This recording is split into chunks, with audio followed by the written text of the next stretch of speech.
Hello, I'm David Rose, and thanks for stopping by for a look at our top Washington's most wanted cases this weekend in partnership with Crime Stoppers. And we began with the search for a convicted felon. This guy has a long history of burglarizing people's homes. Take a look at Joseph England. King County Sheriff's detectives are asking for your help to find him. The 36-year-old is wanted for residential burglary, the same charge he's been convicted of 11 times before. Your tips to Crime Stoppers of Puget Sound helped identify England as one of the bow chicka bow wow burglars that I featured last weekend. I gave them that saucy nickname after detectives say England and the woman there were seen on camera having sex in a woman's driveway in southeast King County right before he then broke into that victim's home and stole her jewelry and other items. Detectives have identified the female suspect, and they are trying to find her to determine her level of involvement in the burglary. So I'm not naming her yet until she's formally charged with the crime. The truck they were seen having sex in turned out to be England's 2011 Nissan Titan.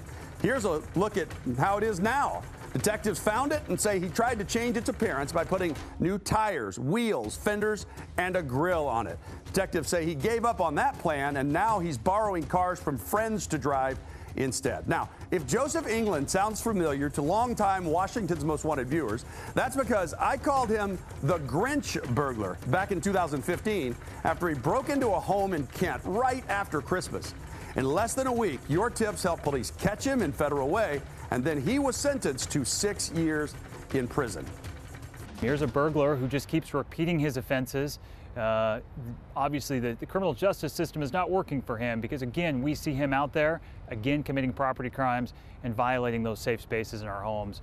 That includes a new criminal charge filed in King County for possession of a stolen vehicle after Auburn police caught him in December with a stolen motorcycle. Joseph England's criminal history includes convictions for ID theft second degree, 5 convictions for theft of a motor vehicle, as well as theft of a firearm, reckless driving, and assault for domestic violence. Now he's looking at a new charge for residential burglary. Detectives are going to be sending paperwork to prosecutors now to get charges filed. We anticipate he'll be receiving a summons, but we very much want to know where he is. If you can locate him, please share his location via the P3 Tips app, and let's try and get him in custody before he commits even more burglaries. So he's probably in Kent, Auburn, Renton, somewhere in southeast King County. Crime Stoppers of Puget Sound will pay you a cash reward of up to $1,000 if you can tell detectives where to find Joseph England or the woman who was with him. It is anonymous. You can call 1-800-222-TIPS or submit the information at p3tips.com. Well, tonight, Seattle police need your help to identify the 3 suspects wanted for 2 armed robberies in the North End on February 12th. Now, at the Chevron they robbed in the University District, there is audio on that gas station surveillance camera. So I want you to take a listen and see if you recognize the voice you hear. What's up, man? That's what I called. Let me get a Newport. Newport. Yeah, open the register. Open the register. Don't move no more. Okay. Open the register. The register.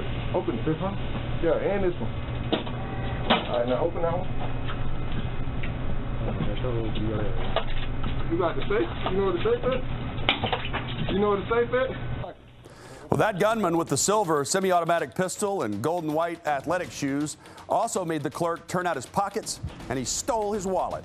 Then all 3 of them took off running out the door and through the parking lot. Well, an hour and a half earlier, the gunman and the one in the green and white hoodie were caught on camera robbing a 76 station just a mile and a half away. Detectives say he ordered the clerk to open the cash register or he would hurt him. After the clerk gave him the money, he ordered the clerk to kneel on the floor. The victim told officers he felt afraid for his life.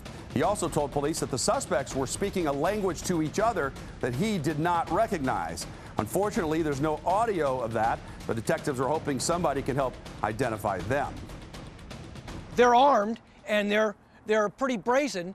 They go into these convenience stores after dark. You know, one was about 7 o'clock at night, one was about 9 o'clock at night, and there's still a lot of activity around. Citizens could get caught in there too, just normal shoppers. So we want to get these guys off the street as soon as possible. So here are the best looks at each suspect.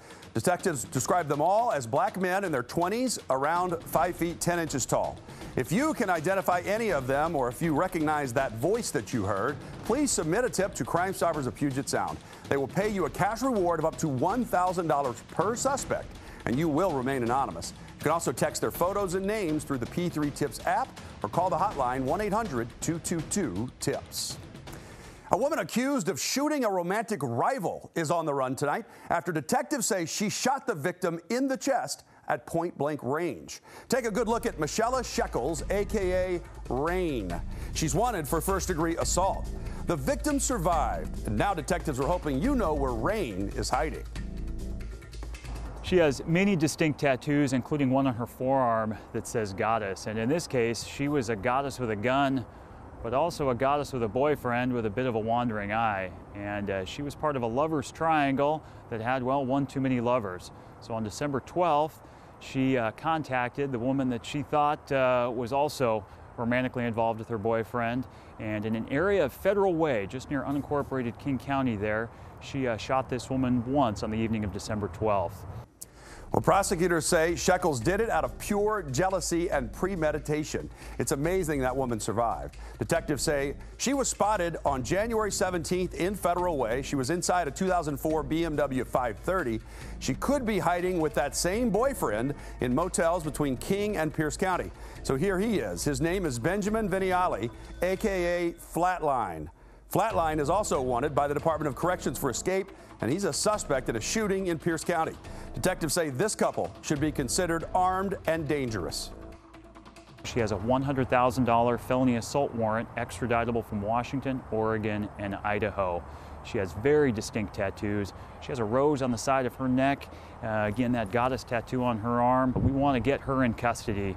If she's willing to resort to this sort of violence and use a firearm, anything is possible. Machela Sheckles is 27 years old, 5'4", and weighs 214 pounds. Flatline is 24 years old. If you know where they're hiding, submit a tip through the P3 Tips app on your cell phone or call Crime Stoppers of Puget Sound at 1-800-222-TIPS. It's anonymous, and you will be paid a cash reward of up to $1,000 if your tip leads to either of their arrests. Seattle police are asking for your help to identify a suspect wanted after an armed robbery with a knife. So take a good look at the bald-headed bandit. At least he's got a bald spot on the back of his head. He's also got a receding hairline.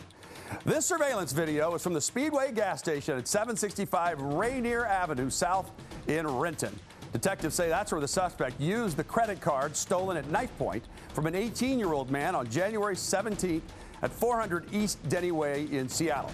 Well, now take a look at the truck he was driving. The color is blazing blue. It's a 2019 to 2021 Toyota Tacoma TRD off-road. It was also spotted in Tukwila, where he used the stolen cards a second time. He takes a random person with a knife and demands his wallet, takes his ID and goes and uses it right away. Suppose the guy wants to fight back. Now we've got an assault else that goes along with if it should escalate. Well, if you can identify this suspect or tell Seattle police where to find him, Crime Stoppers of Puget Sound will pay you a cash reward of up to $1,000. It's anonymous. Submit that information through the P3 Tips app on your cell phone or call 1-800-222-8477. Now, caught on camera, a crook seen single-handedly stealing a Honda ATV right off the lot of Ride Motorsports in Woodinville. This surveillance video is from right around midnight on February 19th. King County Sheriff detectives say the suspect had been hanging around the lot several hours earlier, and then he came back and stole that off-road vehicle. He's a sturdy guy, appears to be a white male, and you're able to see him loading up this ATV in the back of this Ford Ranger pickup. We're asking persons who know him, recognize the truck, know someone who just somehow came home with a new ATV to please contact us through the P3 Tips app. These are important businesses. I don't know of any business that isn't struggling a bit here during this pandemic, and taking a loss of an ATV is huge. We need to get this gentleman found. Let's help our detectives, because if he's going to steal one ATV, we know we'll steal more. That truck's tailgate was dropped down, so detectives say they could not see the vehicle's license plate. Take another look at how he walks and his short and stocky build. If you know somebody who resembles this guy, maybe he's riding a new ATV these days or selling one, That's the information detectives need to know. They want to get him identified and arrested, and hopefully get Ride Motorsports, its ATV, back intact. So if you can identify him, submit a tip to Crime Stoppers of Puget Sound using the P3 Tips app, or call the hotline and get the cash reward.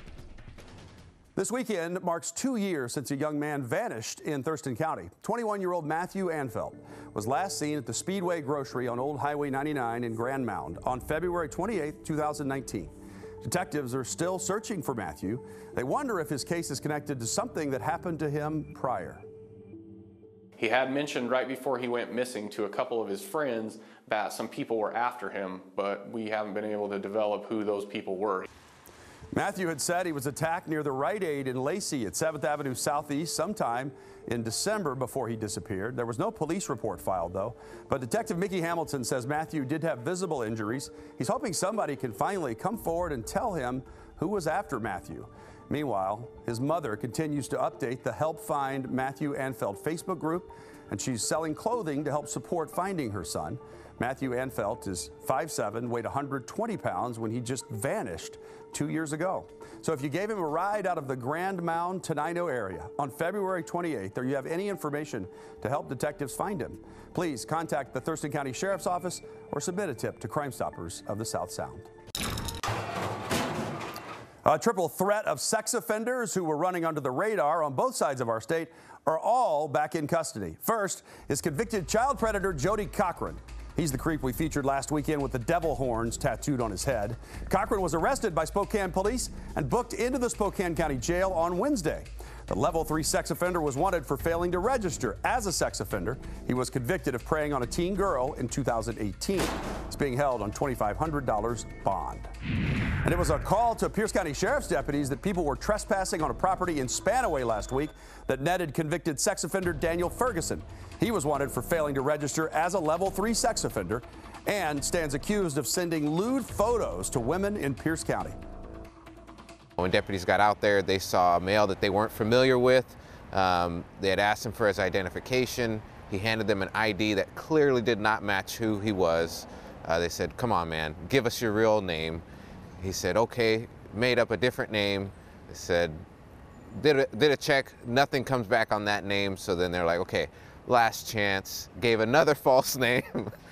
Was then taken into custody and finally admitted he was Daniel Lee Ferguson. When the deputies ran the identification, they found that the person whose ID he was using was actually deceased back in 2020. This guy's a pig and a predator. Now add using a dead man's ID to his list of heinous acts.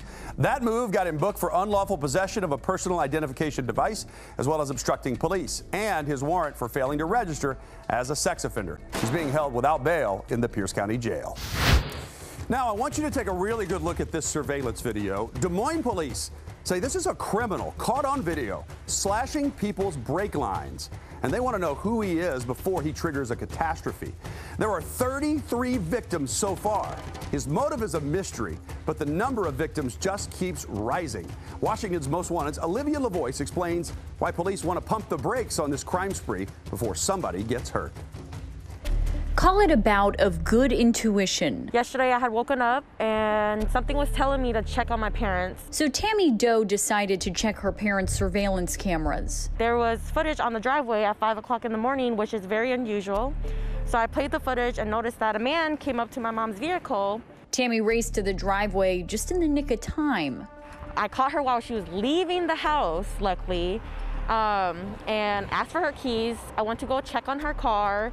And I honestly attempted to drive it, and while I rode down the driveway, I realized that the brakes weren't working. And that's when I was like, wow, Mom, like, we gotta call the cops. Their 911 call was just one of many made by drivers. Since Monday, police say 28 vehicles in the Des Moines area have had their brakes tampered with, and investigators anticipate that number will rise. It seems like he was on foot going house to house within the community, which is absolutely crazy. We don't understand what the motive is. It's brought little relief to anyone that the sinister act appears to be completely random. That's somebody that's just evil or trying to cause harm. Kevin Cooper, owner of Cooper's Auto Repair Specialist, says the case is disturbing and baffling. I've never heard of anyone cutting brake lines. I've seen it in the movies.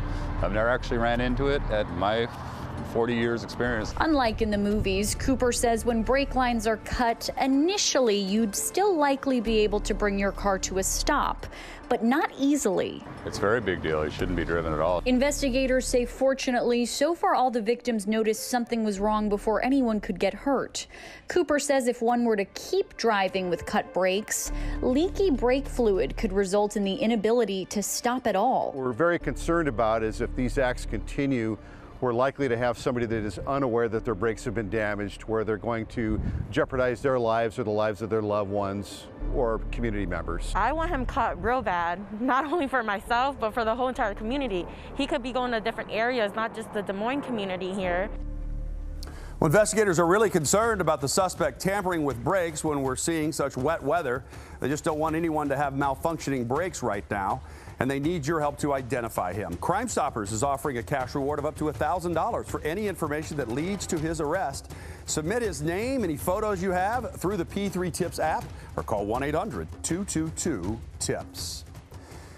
So that's a look at some of the cases featured this weekend on Washington's Most Wanted. To see all of them, join me tonight at 11 o'clock on Q13 Fox. And it reruns Saturday night at 9:30 on Joe TV and 10:30 p.m. on Q13 Fox and Fox stations in Spokane, Yakima, and the Tri-Cities. Together, let's make sure these criminals have nowhere left to hide.